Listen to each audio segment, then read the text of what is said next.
የመካከለኛው ምስራቅ እሳት በአፍሪካ ቀንድ ከሁቲዎች ስጋት እስከ ኤሚሬትስ ተጽዕኖ።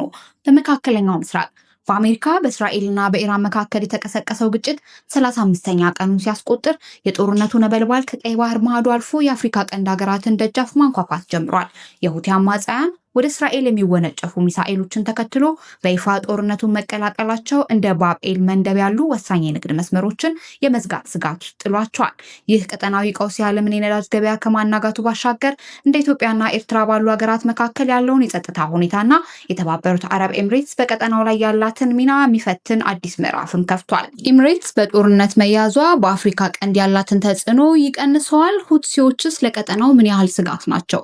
አሜሪካና እስራኤል በቴህራን ላይ የከፈቱት ጦርነት 35ኛ ቀኑን ይዟል። የዓለም አገራት የነዳጅ ዘይት እጥረት እየፈተኑት ነው። እስካሁን ድረስ ድምጻቸውን አጥፍተው የነበሩ የሁቲ አማጽያንም ወደ እስራኤል ሚሳኤሎችን በማስወንጨፍ ውጊያውን ተቀላቅለዋል። ምንም እንኳ እስካሁን ያስወነጨፉት 2 ሚሳኤል ብቻ ቢሆንም የአፍሪካ ቀንድ አገራት ግን እንደ ሆርሙዝ ወሽመጥ ሁሉ ባብኤል መንገድ ይዘጋ ይሆን የሚል ስጋት ውስጥ ከቷቸዋል። በመካከለኛው ምስራቅ ግጭት አንሳር አላህ በመባል የሚታወቀው ሁቲዎች በመሳተፋቸው ከየመን ድንበሮች ባሻገር በአፍሪካ ቀንድ ላይ ትልቅ አንድምታ አለው። የዓለም 15% የንግድ መርከቦች እንቅስቃሴ የሚተላለፍበት ቀይ ባህር መግቢያ ላይ የተቀመጠው ታጣቂ ቡድን ከዚህ ቀደም በመርከቦች ላይ የደረሰውን ጥቃትና ከቀጠናዊ ኃይሎች ጋር ያለውን ትስስር በዓለም ላይ በጣም ወሳኝ በሆነው የንግድ መስመር ላይ ውጥረት ጨምሯል።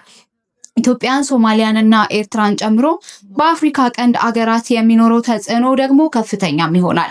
ሁቲዎች በቀይ ባህር ላይ የሚደረጉ የመርከብ እንቅስቃሴን የሚያውኩ ከሆነ የንግድ መስመሮችን ከማስተጓጎል ባሻገር በቀጠናው የጸጥታ ስጋቶችን የሚያሳድግ ሲሆን የኢኮኖሚ ቀውስን ያባብሳል ሲሉ የቀጠናው ተንታኞች ያስረዳሉ። ሁቲዎች በዚህ ጦርነት ውስጥ በርትተው ቢቀጥሉ ለኢትዮጵያና ለሌሎች አፍሪካ ቀንድ ሀገራት የሚኖረው ስጋት ምንድን ነው? የኢትዮጵያ ወዳጅ የተባበሩት አረብ ኤምሬትስ በዚህ ጦርነት መያዟ በኢትዮጵያና በኤርትራ መካከል የተከሰተውን ውጥረት ወደ ጦርነት እንዳይቀይር አዘግይቶም ይሆናል። በኢትዮጵያ ሪፐብሊክ ሰርቪስ ዩኒቨርሲቲ የፖሊስ ጥናት ተመራማሪ የሆኑት ዶክተር ሙክረም ሚፍታህ የመካከለኛው ምስራቅ ጦርነት ከባህረ ሰላጤው አገራት አልፎ የአፍሪካ ቀንድ ሀገራት ጉዳይ ከሆነ ከራርሟል ይላሉ።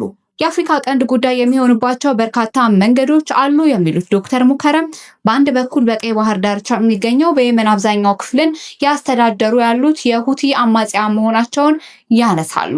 በኢራን የሚደግፉት የሁቲ አማጽያን ቴህራን ከእስራኤል አሜሪካ ጋር በገባቸው ጦርነት ውስጥ የግጭቱ ሁለተኛ ምዕራፍ አድርጋ እንዲሳተፉ እንዳስገባቻቸው መውሰድ ይቻላል ሲሉ ያብራራሉ። የመካከለኛው ምስራቅ ጉዳዮች ተንታኝ የሆኑት ኤርትራዊ መሐሙድ አቡበከር በበኩላቸው ሁቲዎች ባብኤል መደብን የሚዘጉ ከሆነ የኤርትራ ምጣኔ ሀብት ክፉኛ እንደሚጎዳ ይናገራሉ። ከ15% የዓለም የንግድ መርከብ የሚንቀሳቀስባት ባብኤል መንደብ የሚዘጋ ከሆነ ምጣኔ ሀብቷን ከወደቦቿ በማግኘት የምትደጉመው ኤርትራዊም ፈተና እንደሚገጥማት ጨምረው ገልጸዋል።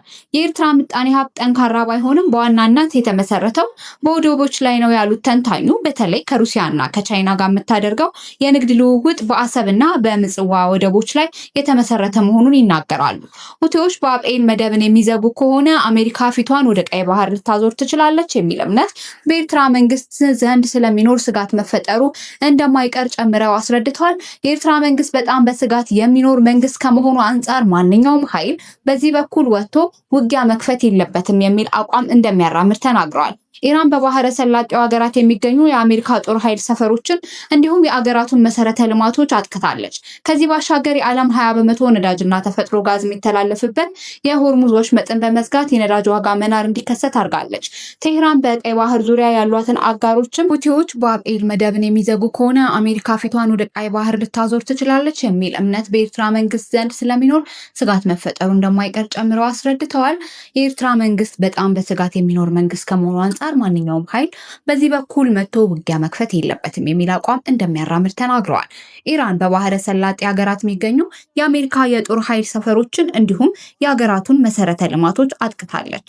ከዚህ ባሻገርም የዓለም 20% ነዳጅና የተፈጥሮ ጋዝ የሚተላለፍበትን የሆርሙዝ ወሽመጥን በመዝጋት የነዳጅ ዋጋ መናርም እንዲከሰት አድርጋለች። ቴህራን በቀይ ባህር ዙሪያም አጋሮች በመጠቀም በባቤል መደብ ላይ ጥቃት መሰንዘርም ግጭቱ ሁለተኛ ምዕራፍ ተደርጎ ሊወሰድ እንደሚችል የፖሊሲ ጥራት ተመራማሪ ዶክተር ሙከረም ያስረዳሉ። በርካታ የፖለቲካ ልሂቃን የተገደሉባት የኢራን የሚፈጸምባት ጥቃት እየበረታ ሲመጣ ጥቃቱን ወደ ተለያየ ባህረ ሰላጤ ሀገራት ለማስፋት አማራጭ ተጽዕኖ ማሳደሪያ መንገዶችን ከመጠቀም አኳያ እስካሁን በዝምታ የቆዩት የሁቲ አማጽያን ወደ ግጭቱም እንዲገቡ ማድረጓን ጨምረው ገልጸዋል። የዓለም የነዳጅ ዘይት ቀውስ ኢኮኖሚ ስጋት ውስጥ የጣለችው የአፍሪካ ቀንድ ሀገራት በተለያዩ ጉዳይ አሳሳቢ የሚያደርገውን የሁቲ አማጽያን በዚህ ጦርነት ውስጥ በቀጥታ መሳተፋቸውም ነው። ዶክተር ሙክረም የሁቲዎች በቀጥታ በዚህ ጦርነት ውስጥ መሳተፍ የአፍሪካ ቀንድ ሀገራት የዓለም ኢነርጂ ቀውስ በቀጥታ እንዲሰማቸው ያደርጋልም ብለዋል። የቀንዱ ሀገራት በርካታ ኢኮኖሚ ዘርፎቻቸው የሚደግፉ በቀይ ባህር በኩል በሚመጣ የነዳጅ ዘይትና የምርት አቅርቦት መሆኑን በማስታወቅ የዚህ መስመር መስተጓጎል ጫናው ከፍተኛ መሆኑን ነው ይላሉ።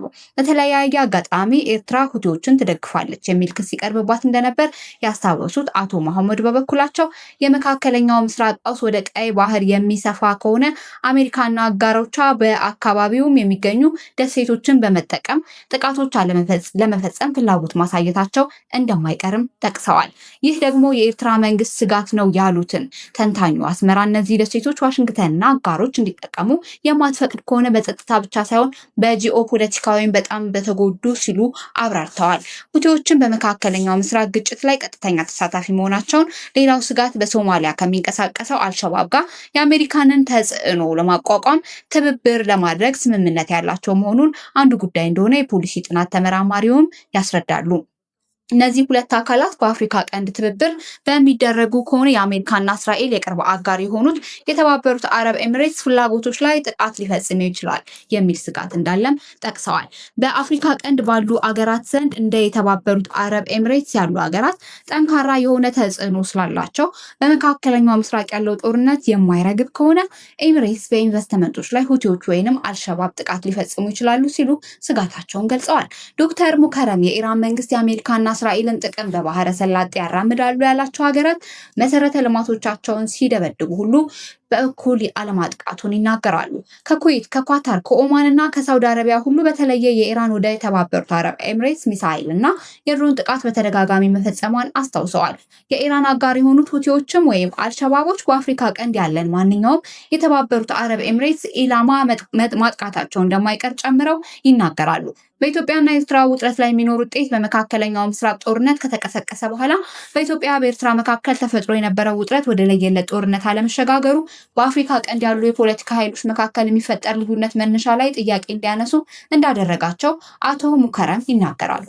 በመሰረታዊነት በአፍሪካ ቀንድ ያሉ ግጭቶች በአፍሪካ ቀንድ ውስጥ ባሉ ፖለቲካ ኃይሎች መካከል የፖለቲካ ልዩነት የፈጠረ መሆኑ አለመሆኑን እንድንጠይቅ እድል የከፈተ ይመስላል ይላሉ። በአፍሪካ ቀንድ የሚገኙ በአገራት በፖለቲካ ሊቃነታቸው በአመራሮቻቸውም ወይም በአስተዳደሩና በአገረ መንግስቱ መካከል የፍላጎት መጣረስ ኖሮ ወደ ግጭቱ እንደማይገቡ በከፊልም ቢሆን ፍንጭ የሚሰጥ ነው ይላሉ። የተባበሩት አረብ ኤሚሬትስ በአፍሪካ ቀንድ ላይ ጠንካራ ፍላጎት ያላት መሆኑን እንዲሁም የምትደግፋቸው ኃይሎች በአሁኑ ወቅት በሱዳን እንዲሁም ከዚህ በፊት በሊቢያ የመንግስትና ስርዓተ ለውጥ ለማምጣት ጥረት ሲያደርጉ መቆየታቸውን ጠቅሰዋል። ስለዚህ በኢትዮጵያም ሆነ በአፍሪካ ቀንድ የሚኖሩ ግጭቶች የተባበሩት አረብ ኤሚሬቶች ተሳትፎ የእነርሱን ብሔራዊ ደህንነት ፍላጎት ከማሳካት ባሻገር የእነዚህ አፍሪካ ሀገራት ውስጣዊ ያለመግባባት፣ የሊቃን ተግባቦት መጥፋት ለአገር ከማሰብ የመነጨ ልዩነት አለመሆኑን በከፊል የሚያሳይ ይመስላል ሲሉ ተናግረዋል። አቶ መሐሙድ በበኩላቸው መካከለኛው ምስራቅ የተቀሰቀሰው ጦርነት በኢትዮጵያ በኤርትራ መካከል የነበረውን የጦርነት ስጋት አስቀርቷል ብለው እንደሚያምኑ ለቢቢሲ ተናግረዋል። ለዚህ ምክንያታቸውን ሲያስረዱ በኤርትራና ኢትዮጵያ መካከል መካረር የተፈጠረው ጠቅላይ ሚኒስትር አብይ የባህር በር የህልውና ጉዳይ ነው ካሉ በኋላ መሆኑን አስታውሰዋል። ኢትዮጵያ በባህር በር ጉዳይን ከጅቡቲ ከሶማሌላንድ ጋር እንዳላት ስምምነት ከኤርትራ ጋር ሊኖራት የሚችል ቢሆንም ኤሚሬትስ እጇን በማስገባቷ ይህ ሁኔታ ተቀይሯል ብለው መሐመድ ያምናሉ። አክለው ዩናይትድ አረብ ኤሚሬትስ ከጅቡቲና በርበራ ወደቦች እንድትወጣ ከተደረገ በኋላ ይህን የኢትዮጵያን የባህር በር ባለቤት የማድረግ ፕሮጀክት የያዘችው ይመስላል የሚሉት አቶ መሐመድ ነገር ግን በባህረ ሰላጤ ጦርነት ምክንያት በአሁኑ ወቅት በአፍሪካ ቀንድ ሊደረግ የሚችል ጦርነት ለመደገፍ የምትችልበት ሁኔታ ላይ አለመሆኗን ይናገራሉ። በዚህ ምክንያት በመካከለኛው ምስራቅ የተቀሰቀሰው ቀውስ የፈጠረው አጠቃላይ የዓለም ሁኔታ እንዲሁም የተባበሩት አረብ ኤምሬትስ የኢራን ዋነኛ ኢላማ ከመሆኑ አንጻር በሙሉ ዓለም አቀፍና ፍላጎት በአፍሪካ ቀንድ ጉዳይ ውስጥ ለመሳተፍ የምትችልበት አቋም ላይ አይደለችም። ስለዚህ ለወራት እየተጋጋለ ቆይቶ ከዛሬ ነገ ጦርነቱ ይቀሰቀላል ሲባልለት የነበረው የኢትዮጵያና ኤርትራ ውጥረት ፈንድቶ በአሁኑ ወቅት ጦርነት እንዳይፈጠር ምክንያትም እንደሆነ ያምናሉ። ለማጠቃለል ያህል በመካከለኛው ምስራቅ እየተካሄደ ያለው ጦርነት 35ኛ ቀኑን ሲይዝ የአፍሪካ ቀንድም የዚህ ግጭት አካል እየሆነች መጥታለች። በኤምሬትስ ድጋፍና ተጽዕኖ አማካኝነት ሊቀሰቀስ ይችል የነበረው የኢትዮጵያና ኤርትራ ጦርነት በጊዜያዊነት መታገቱ መልካም ዜና ቢሆንም የሁቲዎች በባብ-ኤል መደብ በኩል መታየት ግን የቀጠናውን የኢኮኖሚ ደም ስር የሚዘጋ አዲስ አደጋ ሆኖ ተጋርጧል። ትልቁ ጥያቄ ግን ይህ ቀውስ ቀጠናውን ካለበት ድህነትና ውጥረት ያወጣዋል ወይስ ወደ ባሰ ማጥ ውስጥ ይከቷል የሚለው ሆኖ ይቀጥላል።